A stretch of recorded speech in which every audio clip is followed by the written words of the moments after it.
In the last few weeks, we've been looking at various aspects of the social history of London, and this morning we're continuing with a look at life in the area called the East End. I'll start with a brief history of the district, and then focus on life in the first half of the 20th century. Back in the 1st to the 4th centuries AD, when the Romans controlled England, London grew into a town of 45,000 people, and what's now the East End, the area by the River Thames and along the road heading north-east from London to the coast, consisted of farmland with crops and livestock, which helped to feed that population. The Romans left in 410, at the beginning of the 5th century, and from then onwards, the country suffered a series of invasions by tribes from present-day Germany and Denmark, the Angles, Saxons and Jutes, many of whom settled in the East End. The technology they introduced meant that metal and leather goods were produced there for the first time, and as the East End was by the river, ships could transport goods between there and foreign markets. In the 11th century, in 1066 to be precise, the Normans conquered England, and during the next few centuries London became one of the most powerful and prosperous cities in Europe. The East End benefited from this, and because there were fewer restrictions there than in the city itself, plenty of newcomers settled there from abroad, bringing their skills as workers, merchants or moneylenders during the next few hundred years. In the 16th century, the first dock was dug, where ships were constructed, eventually making the East End the focus of massive international trade. And in the late 16th century, when much of the rest of England was suffering economically, a lot of agricultural workers came to the East End to look for alternative work. In the 17th century, the East End was still a series of separate, semi-rural settlements. There was a shortage of accommodation, so marshland was drained and built on to house the large numbers of people now living there. By the 19th century, London was the busiest port in the world, and this became the main source of employment in the East End. Those who could afford to live in more pleasant surroundings moved out, and the area became one where the vast majority of people lived in extreme poverty and suffered from appalling sanitary conditions.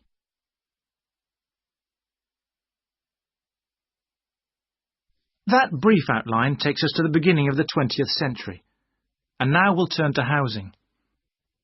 At the beginning of the century, living conditions for the majority of working people in East London were very basic indeed. Houses were crowded closely together, and usually very badly built, because there was no regulation. But the poor and needy were attracted by the possibility of work, and they had to be housed. It was the availability rather than the condition of the housing that was the major concern for tenants and landlords alike. Few houses had electricity at this time, so other sources of power were used, like coal for the fires which heated perhaps just one room. Of course, the smoke from these contributed a great deal to the air pollution for which London used to be famous. A tiny, damp, unhealthy house like this might well be occupied by 2 full families, possibly including several children, grandparents, aunts and uncles. Now, before I go on to health implications of this way of life, I'll say something about food and nutrition. Good morning. Sorry, it's gone 12. I'll start again. Good afternoon, Kingswell Sports Club. How can I help you? Oh, good afternoon. I was wondering if you could give me some information about membership and facilities. Of course. What would you like to know? Do you have tennis courts, for example? No, I'm afraid we don't. We're primarily a golf club. What about football? I heard you had a team. No, I'm sorry. Perhaps you're thinking about Fresham Sports Centre. Oh, right. I know it. I've played badminton there. Have you? They've got a lot of facilities we don't have, and vice versa. We do have a Keep Fit studio, which is very popular with members, and then as well as that, there's swimming, of course. That's good. I like to swim every day. We have a range of classes, too. Do you have judo classes? I'm keen to learn. Well, at the moment, we offer kickboxing. We're planning to add judo and stretch classes soon. We're currently running a range of yoga classes, too. What about relaxing after exercise? I assume you have a restaurant or something? At the moment, we've got a salad bar, which is very popular. We'll also have a fully licensed restaurant by the end of the year. Sounds good. What kind of membership are you interested in? Not really sure. What are the options? Well, there are 3 different membership schemes. I see. What's the difference? Well, the first one's called Gold, and you can use all the facilities at any time of the day or week. You can also join in as many classes as you like for free. That sounds good. Is it very expensive? Well, you pay a £250 joining fee, and then it's £450... Oh, no, I'm sorry. It's just gone up by £50. Sorry about that. It's now £500 for the annual subscription fee. Right, got that. And what's the next type? Well, that's silver. It's the same as gold, except you have to pay a small fee of £1 per lesson for any you do, and you can only use the centre at certain times. I see. So when exactly? You can only use the facilities between 10 a.m. and 4:30 p.m. So I couldn't use the pool at 8 in the morning or evening then? That's right. Okay, and the price for that? Is the joining fee the same as for gold? Actually, it's slightly less than the £250. It's £225, but the annual fee is only £300. Does that sound more like what you want? Well, it's still rather more expensive than I thought. I'm a student here in England, and I'm only here for 6 months. Ah, then the bronze scheme would probably suit you best. How is that different? Well, some of the facilities have restricted use. And do I have to pay for classes? Yes, it's £3 for each class you join. I see. And what are the hours then? Between 10:30 and 3:30 weekdays only, and you pay a £50 joining fee. The annual fee is £180. It works out at £15 a month, so that would be quite a lot cheaper. Oh, that should be all right. I could come in my free periods. What do I have to do if I want to join? Well, we book you in for an assessment with an instructor who will show you how to use all the equipment. If you want to organise a trial session and look around the centre, you'll need to speak to David Kinchley. Could you spell that, please? Yes, David, Kynchley.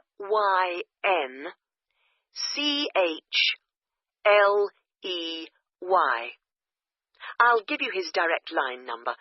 It's 0458 95311. Thanks. Thank you for calling Kingswell Sports Club.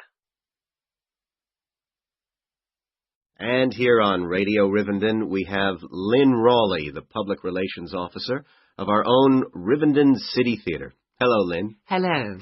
Now, the theatre is reopening soon after its 3-year redevelopment program, isn't it? That's right, and there are a lot of improvements. The first thing people will see when they go in is that the foyer has been repainted in the original green and gold. Then the box office has been reoriented with its own access from the side of the building instead of through the foyer, which means it can be open longer hours and has more space too. The shop that used to be in the foyer, which sold books and CDs, is the one part of the redevelopment which isn't yet complete. The plan is to find new premises for it near the theatre, and we've had difficulty finding somewhere suitable. We hope to reopen the shop in the next few months. Will audiences find any difference in the auditorium? Yes, we've increased the legroom between the rows. This means that there are now fewer seats, but we're sure audiences will be much happier. And we've installed air conditioning so it won't get so hot and stuffy. We already had a few seats which were suitable for wheelchair users, and now there are twice as many, which we hope will meet demand. Something else that will benefit audiences is the new lifts. The 2 we used to have were very small and slow. They've now gone, and we've got much more efficient ones. Anything for the performers? Yes, we've made a number of improvements backstage. The small, dark dressing rooms we used to have been converted into 2 large, airy rooms, so they're much more comfortable now. and the state-of-the-art electronic sound and lighting systems have been installed. Okay, so what's the first play that audiences can see when the theatre reopens? We've got a very exciting production of Peter Shaffer's Royal Hunt of the Sun, which is currently touring the country. That starts on October the 13th and runs till the 19th. We're experimenting a bit with the time the curtain goes up. We used to start all our performances at 7:30, but that made it difficult for people to go home by public transport. So instead, we're beginning at 7, because at 9:45, when it finishes, there are still buses running. Tickets are already selling fast. The Friday and Saturday performances sold out almost immediately, and in fact now there are only tickets for Monday and Thursday. How much are they? We've introduced a simpler price structure. Ticket prices used to range from £6 to £30, but now they're all £18. They're available from the box office, in person, by phone, fax or post, or online. Okay, Lynn, now if you'd like to give the contact details for the theatre so that our listeners Hi, can I help you? I was told to come here because I'd like to talk to someone about taking a management course. Right, I'm one of the tutors, so I should be able to help you. Oh, good. My name's Brian Ardley. I've decided to enrol on a part-time management course. A friend of mine took one last year and recommended it to me. Right. Is there anything I should do before the course, like reading or anything? We prefer to integrate reading with the course, so we don't give out a reading list in advance. But we like people to write a case study describing an organisation they know. I've already done that, as my friend told me you wanted one. But would it be possible to sit in on a teaching session to see what it's like? I haven't been a student for quite a while. Fine. Just let me know which date and I'll arrange it with the tutor. Now, could I ask you about the college facilities, please? Anything in particular? Well, the course is 1 day a week, all day, isn't it? So presumably it's possible to buy food. Yes, the refectory's open all day.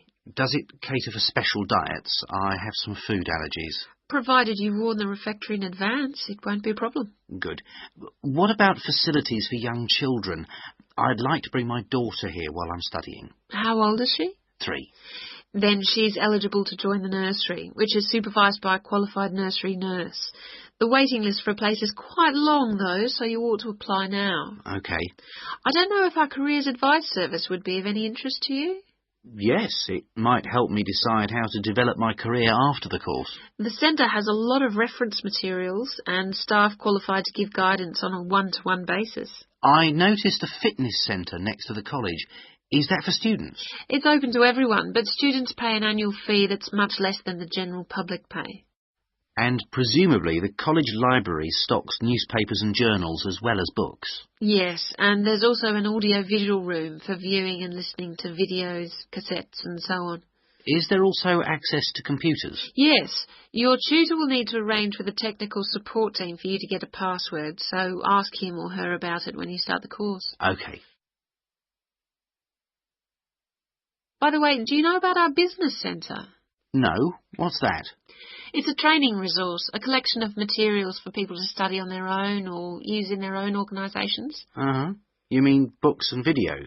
Yes, and manuals for self-study, plus a lot of computer-based materials so people can work through them at their own speed and repeat anything they aren't sure about.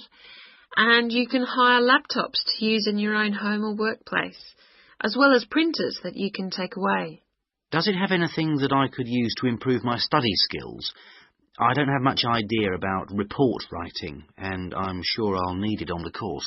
Oh, yes, there's plenty of useful material. Just ask one of the staff. Does the centre cover all the main areas of business? Yes. Topics like finance and, of course, marketing. That's a popular one. Local managers seem to queue up to borrow the videos. So it isn't just for students, then? No, it's for members only, but anyone can join. How much does it cost? £100 a year for a company and £50 for an individual, with no discount for students, I'm afraid. Well, that's very helpful. Well, I think that's all. I'd better go home and fill in the enrolment form. Thanks for all your help. You're welcome. Goodbye. Goodbye. Good morning. Sidmouth Museum. Can I help you? Oh, yes. Good morning. I'm interested in the children's workshops, and I'd like a little more information, please. Do you mean the art and craft workshops? Yes, a friend of a friend mentioned them. The children do painting and make models and so forth. Yes, of course. Where to begin? First of all, as you probably know, they run every Saturday. Fine. And what about ages? Well, all ages from 5 upwards are welcome, though we do ask that children below 8 years of age are accompanied by an adult. Fine. That wouldn't be a problem. What about cost? Well, I think you'll find them very reasonable. It's £2.50 a child, with 80 pence off for 2 or more children from the same family. Oh, yes. Very reasonable. And are they held in the main museum? Not exactly. They're nearby. Could you give me the full address? I don't know the area very well. Yes. It's Winter House. Right. And that's in Tamer Street. Could you spell that, please? Yes. Tamer Street. Lovely. And I do need to tell you that there's a security entrance, so you need to press the green button for someone to let you in. Don't press the red button, please. But don't worry, it's all clearly labelled. Okay. And one more question. Is parking available nearby? We're driving in from out of town. Your best bet is to leave your car at the back of the library. On a Saturday morning, there are plenty of spaces there. It's right next door to the museum. And can I ask about booking places? Yes, and I must tell you, you really should book by calling the education department here. Oh, I'm sorry. Should I have rung them instead of the main museum number? No, that's fine this time. Please don't worry. But for future reference, I'll give you the direct number. It's 200-765. Great. I've got that. I'm very happy to give you information about the next 2 workshops. On Saturday the 16th, there's building castles. Oh, sounds great. This involves quite a bit of glue, so just make sure the kids are in old clothes. I know. Ones I don't mind getting mucky. Exactly. And if possible, could you bring along bottle tops, which the children might be able to use in the models, as decoration? We'll certainly try to find some for you. Then the following week... That'll be the 23rd, won't it? Yes, that's right. On that day, it's what we call undersea worlds. This is where they make scenes with fishes, underground caverns, and so on. Is that likely to get very dirty? Lots of paint splashes? Not really. So we don't recommend any special clothes for that one. But if you could search out some silver paper to bring along to use in the sessions, it's shiny, it looks like water, that'd be great. Yes, of course. We'll see what we can come up with. Well, thank you ever so much for all your help. The sessions sound really good, and I'll certainly book up for the next 2. Lovely. Thanks very much for ringing. Bye. Bye-bye. My family and I are staying here in Treberch for a week or 2, and we wanted to know about the train services. We're hoping to do a few local trips. Okay. Well, I can give you lots of details about all the trains going from Treberch in the southwest. This leaflet will be very helpful, but I can tell you some of the main things. We've got 2 main train stations in the town. King Street is for local commuter lines and regional services. What about trains to London? I'll need to go there on business for one day. Then you need to go to Central Station. That's for all the national services. There are regular trains to London. They leave Treberch every half hour on weekdays and every hour at weekends. It takes about 2 hours, a bit longer on Sundays. You've got a choice of first and second class, and there's a buffet car, though refreshments are included in the cost of a first-class ticket. Ah, right. And have you got any information on different ticket types? Yes, there's a range of ticket prices depending on when you travel and when you buy your ticket. There's a standard open ticket, which doesn't have any restrictions. This can be bought in advance or on the day. You can also get various discounted tickets. A popular one is called the Super Save, and this is okay for travel after 8:45. Then there is the special ticket, which is valid for travel after 10:15.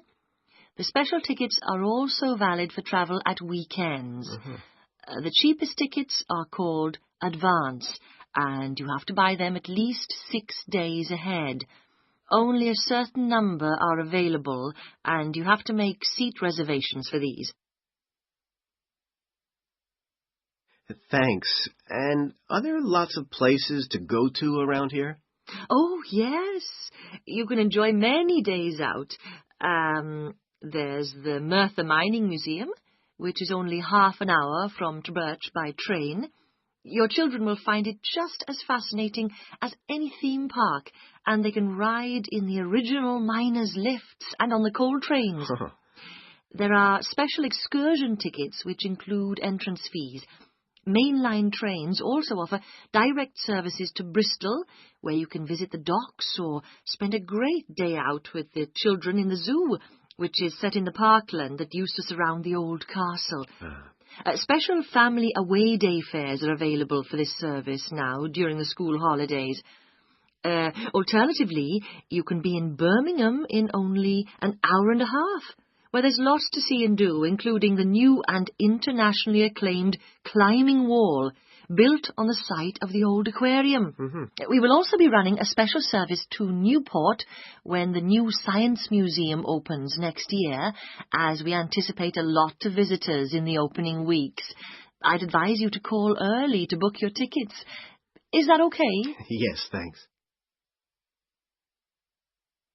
Hello, Sandy. How have you been getting on with your dissertation? Fine. And I've been working hard on the various action points we agreed on our last tutorial. Do you want to talk me through what you've done? Yeah, sure. Well, we agreed on 3 main targets for me to aim for. The first one was to find out about suitable data analysis software. Yes. And what I decided to do was to look through catalogues specialising in IT. That's a good idea. What did you come up with? I found the names of 2 promising ones. Right. But I also thought it'd be worthwhile talking to a lecturer. Oh, right. Who did you see? Jane Prince. Do you know her? She's in the computer centre? Yes, of course. She's the new head. Yes, well, she was very helpful. Oh, that's good. Did she suggest anything in particular? Yeah, she recommended software called VVAT and said I should book up for a couple of practice sessions using VVAT. Great. I'm sure you'll find them useful. And, of course, the second target was to draw up a survey checklist, which Yes, you emailed me it last week. Have you had a chance to look? Of course. I think it's good. Very much on the right lines.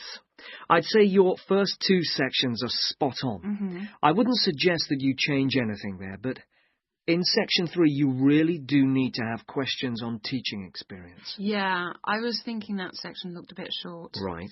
And my third target was do further reading on discipline. Oh, yes. I mentioned a couple of writers, didn't I? Yes. Well, I got hold of the Banerjee, and I thought that was excellent, but I'm afraid I didn't manage to get hold of the essays about classroom management. You know, the ones by Simon Erickson. The bookshop said it was out of print, and the library doesn't have a copy. Oh, right. And I'm afraid I've lent my copy to another student. What I suggest you do is try the library again. This time apply for it through the service called Special Loans. Have you done that before? You're entitled to 6 books a year.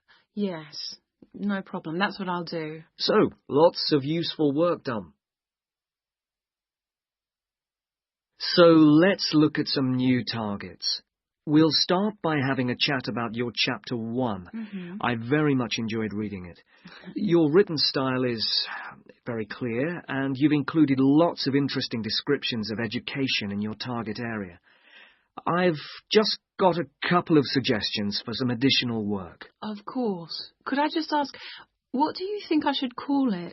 Well, I'd go for something like context review. What do you think? Well, short and to the point. Exactly. Now, as regards specific areas to work on, I'd be quite interested to have a few more statistics about the schools in the different zones. Oh, that wouldn't be a problem. I can get them from the internet. Great. And although you did make a reference to quite a few different writers, I think you should aim to cite more works written later than 2000. Okay. That's more difficult, but I can try. Mm-hmm. When do you want that done by? Oh, it's not urgent. I should aim for the end of term. Mm-hmm. But in the meantime, I think you should also be thinking about Chapter 2. Should I be drafting it already? No, but I think you should note down its main sections. Yes. You know, I always find that the hardest part... I always find it helpful to put some ideas on index cards. Yeah. And then you can sort them and even lay them out on the floor. It's a real help. Well, I'll certainly try it. Okay. When would the deadline be for that? My advice would be to get it done before you embark upon the research. You can always change it later if you need to. Okay, I'll get going on that then. Many believe that the story first began in America in 1877, when two friends were arguing over whether a horse ever had all 4 feet, or hooves, off the ground when it galloped. To settle the bet, a photographer was asked to photograph a horse galloping, and the bet was settled because you could see that all the hooves were off the ground in some of the photos. What was even more interesting was that if the photos were shown in quick succession, the horse looked like it was running. In other words, moving pictures. The person who became interested in taking the moving pictures to its next step was the famous American inventor Thomas Edison. Actually, he didn't do the work himself, but rather asked a young Scotsman in his employ to design a system, which he did.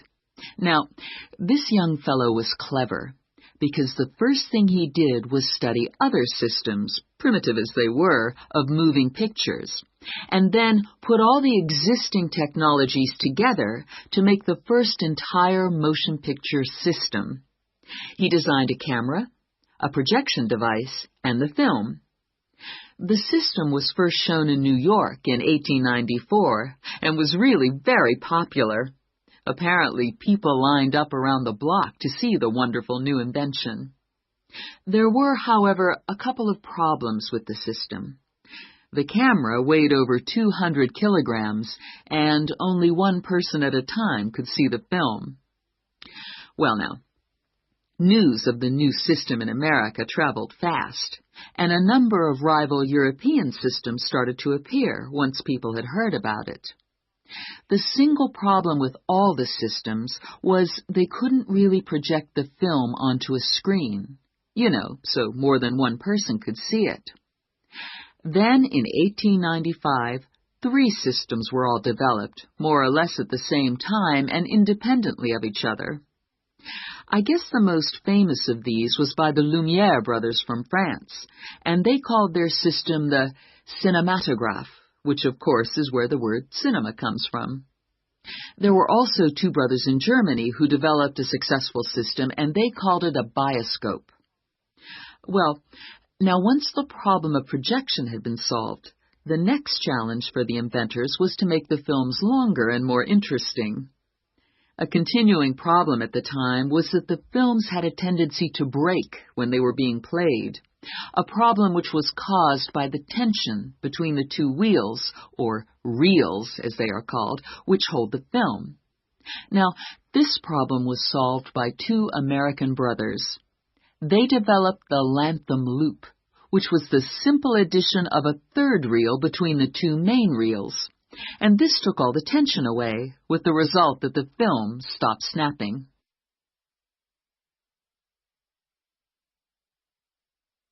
So now there was a real possibility of having films of more than 2 or 3 minutes. And this led to the making of the Great Train Robbery, the very first movie made. It only lasted 11 minutes, but was an absolute sensation, and there were cases of people watching the movie and actually fainting when the character fired a gun at the camera. Almost overnight, movies became a craze, and by 1905, people in America were lining up to see movies in store theaters, as they were called then. I guess the next big step in terms of development of technology was to have people actually talking on the film. And the first step towards this was in 1926, when sound effects were first used on a film. It wasn't until the following year, however, that the first talkie, as they were called then, was made. This film featured actors speaking only during parts of the film, and was called The Jazz Singer.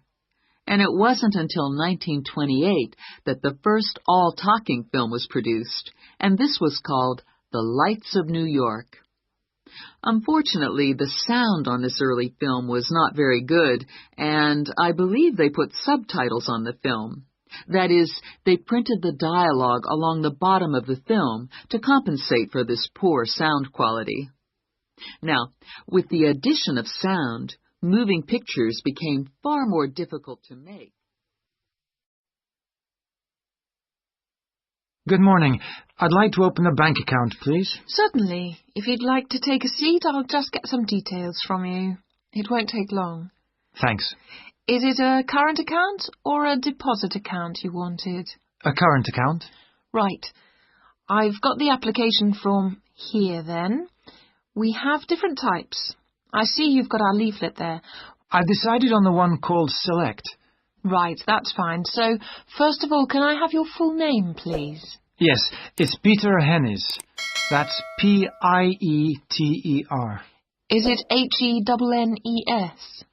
Only one N, actually. It's a less common spelling of the name. Oh, right. Okay. And what's your date of birth, please? The 27th of the 1st, 1973. Right. And will this be a joint account? No, just myself. Okay, fine. And where are you living, Mr. Hennes? 15 Riverside. Is that all one word? Yes. Exeter? Yes. How long have you been at your present address? Is it more than 2 years? Just 2 weeks, actually. I only arrived in the country a month ago. I'm from Holland. Oh, that's fine. But we normally ask for a previous address in that case. Oh, yes. Well, it's Rielsdorf 2.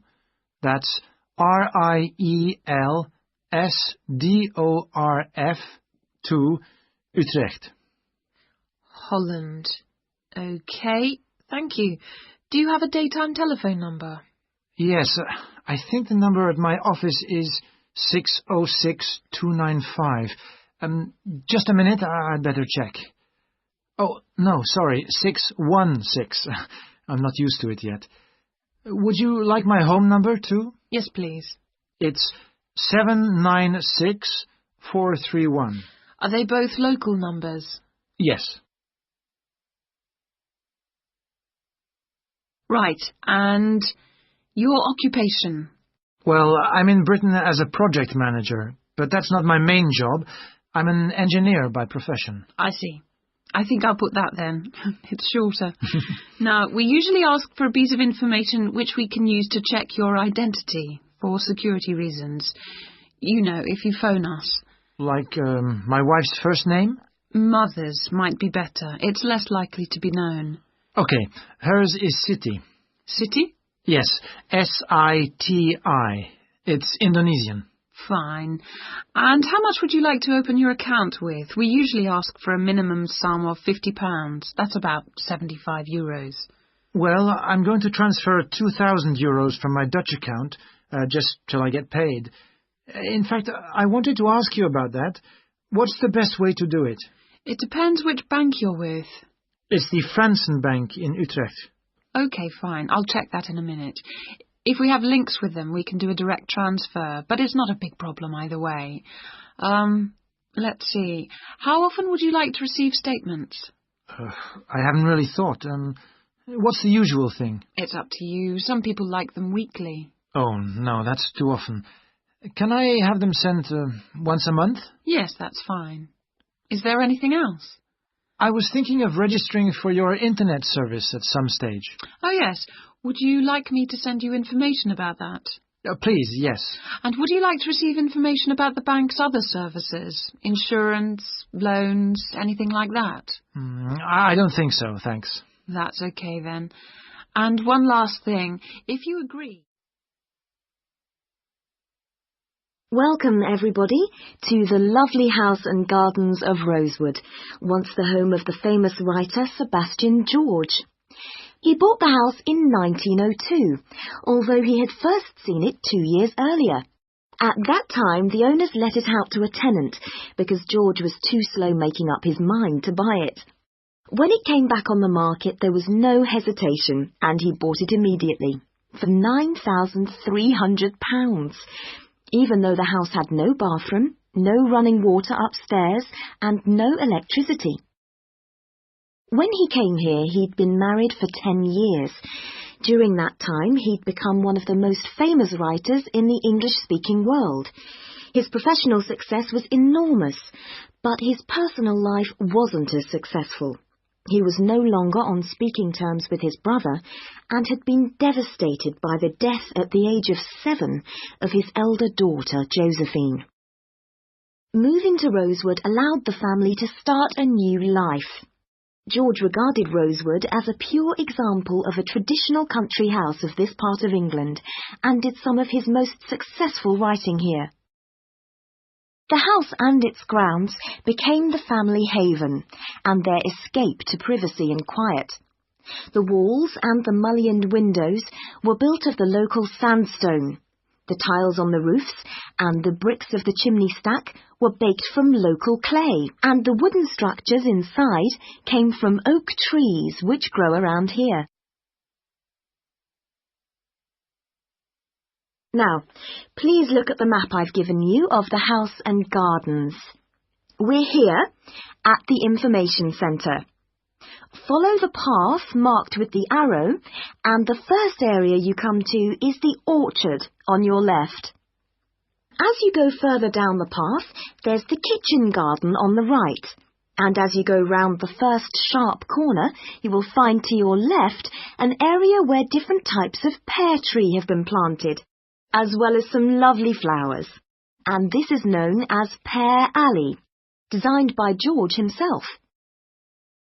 Next to this is the greenhouse, where some exotic plants and fruits are grown. Follow the path round the second corner, and on your right you will see the entrance to the mulberry garden, with its 500-year-old tree. Past the mulberry garden, follow the path until you reach the front of the house. I suggest you spend a good hour wandering around this lovely building. A guide takes visitor groups round every 2 hours. If you would like to purchase any of George's books or other souvenirs, then leave the house by the side entrance, where you will find our shop, which is situated between the house and the garage, which contains the magnificent old Rolls-Royce car, which used to belong to George. I expect by this time you may also be in need of a rest and some refreshment. Most visitors are, so why don't you visit the tea room on the far side of the garage? If you have time, there is a lovely walk down towards the River Dudwell. For me, this is the best part of the estate. This isn't on the map, but it is all clearly signposted. You cross the field, which spreads along the banks of the river. In spring, this area is well worth a visit. Spend a minute or two watching the water pass by underneath as you cross the footbridge, and then continue along the river walk through the woodland. On a hot summer's day, the trees along this path provide welcome shade. Eventually, you come to the watermill, which used to provide the electricity for the house. Only about 4 hours every evening in George's time. And finally, for those of you who would like to see stunning views of the surrounding countryside and who are a little bit more energetic, when you return from the mill, take the first turning on your left and climb up to the viewpoint. You won't regret it. Enjoy your visit. Lucy, we really need to get working on this marketing assignment. We've only got 5 weeks left to the end of term to design it, carry it out, and then write up the results. Sure. Well, let's get started right now. Let's go over the instructions. What exactly do we have to do? Well, it says here we have to look at one area of the entertainment industry. There's a list of the different types. What are they? Music, cinema, theatre, sport, and eating out. Is that all? Looks like it. So we choose one branch of the industry and then we look at how two different groups of people use it. Is that right? Yes. And do we have to use any particular method to get our data? Can we mail out a questionnaire or do face-to-face interviews or maybe even observations? Well, actually, it looks like we don't have a choice. We have to do telephone interviews. OK, so at least we don't have to waste time deciding between the different methods. Yeah, that's right. Oh, and the other requirement is the number of interviewees. Not too many, I hope. 10? 20? Well, we have to do 2 groups, remember, and it looks like we have to interview 15 for each group. That's 30 altogether, then. It's going to take ages. Yes, but remember, we're working on this together, so we'll only have to do 15 each. OK, so those are all the requirements? Yes, looks like it. So, first, which area are we going to choose? My preference would be cinema, since that's where I spend most of my money. I don't think that's such a good idea. I don't think there are huge differences in the market there. I mean, you get young and old, male and female, rich and poor, all going to the same movies. Yeah, maybe you're right. Let's make it music, then. Right. So, what 2 groups will we compare and contrast? Male and female? No. Most of my female friends like the same music as me. Different age groups will be much more likely to show up differences, I think. Yeah, I suppose you're right again. I'll take some notes, shall I? So, age groups. Well, what do you think? Maybe 25 or under for one group and 45 or over for the other group? That should show up differences. Right. OK, next. How about the kind of music they like? Let's give them some choices and then we can just tick boxes. OK, let's have pop, jazz, folk, easy listening. What else? Well, we should include classical. Some people like it, you know.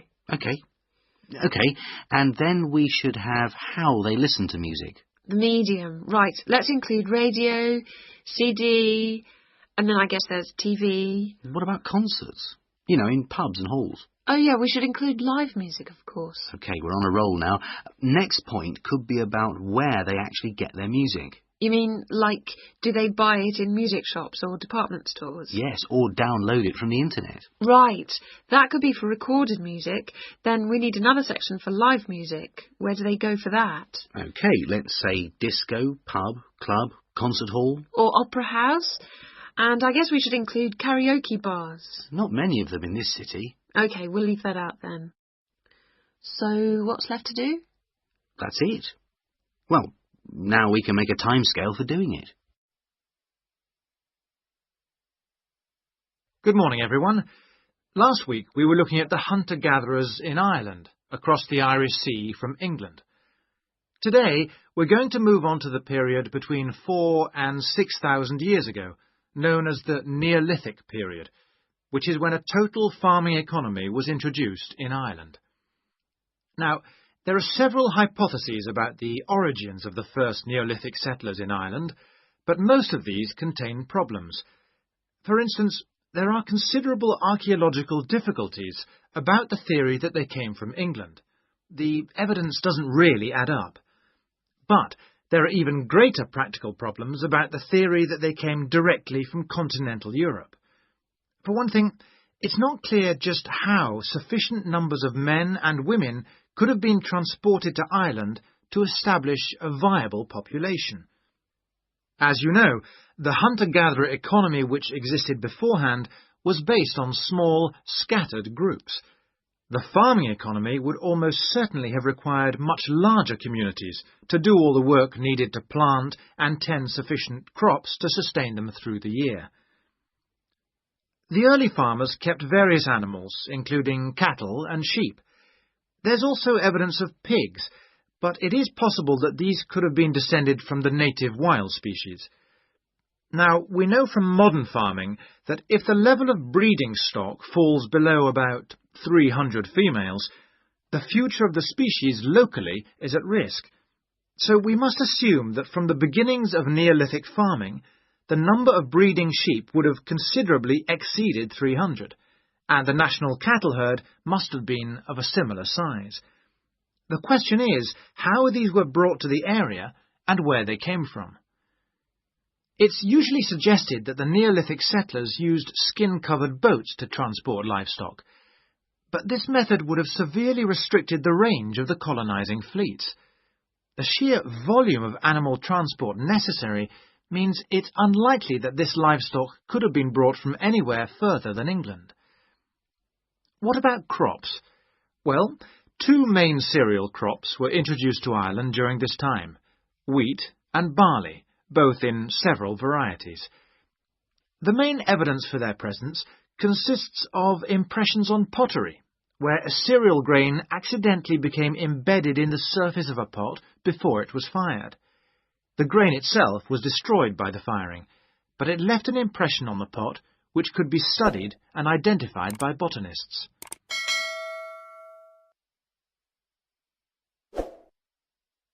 Let's turn our attention now to the farming technology available at that time. Before the cereal crops could be planted, it would have been necessary to clear the forest and to break the ground by ploughing. The stone blade of a plough has been discovered during excavation in County Mayo in Western Ireland.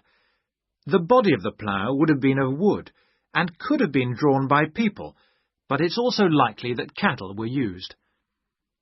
Now, the cultivation of crops and the husbandry of livestock brought about changes in people's lifestyle, such as the type of shelters they made. For one thing, instead of moving from place to place, they needed permanent dwellings. The stone axes used to chop down trees to make these dwellings were far superior to any that the Stone Age hunter-gatherers used. To make the axes, sources of suitable stone had to be found and systematically exploited. These so-called axe factories were really quarries rather than factories, as the manufacture of the axes wasn't regularly performed on the quarry site.